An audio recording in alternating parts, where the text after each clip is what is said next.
இன்பமும் காதலும் இயற்கையின் நீதி, ஏற்ற தாழ்வுகள் மனிதனின் ஜாதி.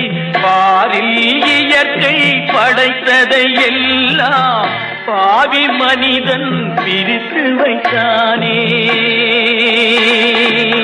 மனிதன் மாறிவிட்டான், மதத்தில் ஏறிவிட்டான்.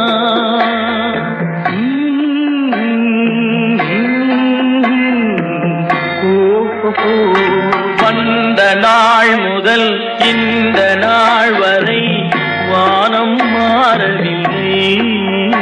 வான்மதியும் மீனும் கடல் காற்றும் மலரும் மண்ணும் கொடியும் சோலையும் நதியும் மாறவில்லை.